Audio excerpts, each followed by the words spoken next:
Mga ka-A to Z, isa ka rin ba sa mga nakatanggap ng emergency alert na akala mo ay disaster warning? Pero yun pala, pangalan ng tumatakbong kandidato.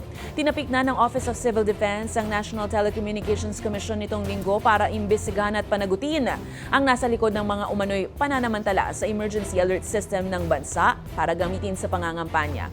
Kumakalat kasi ngayon sa social media ang umano'y natanggap na extreme emergency text ng ilang residente sa Masbate City noong April 3. Ang issue, imbis na babala patungkol sa anumang kalamidad o hindi magandang pangyayari, pangangampanya umano sa isang political family sa lokal na mga posisyon ang laman nito.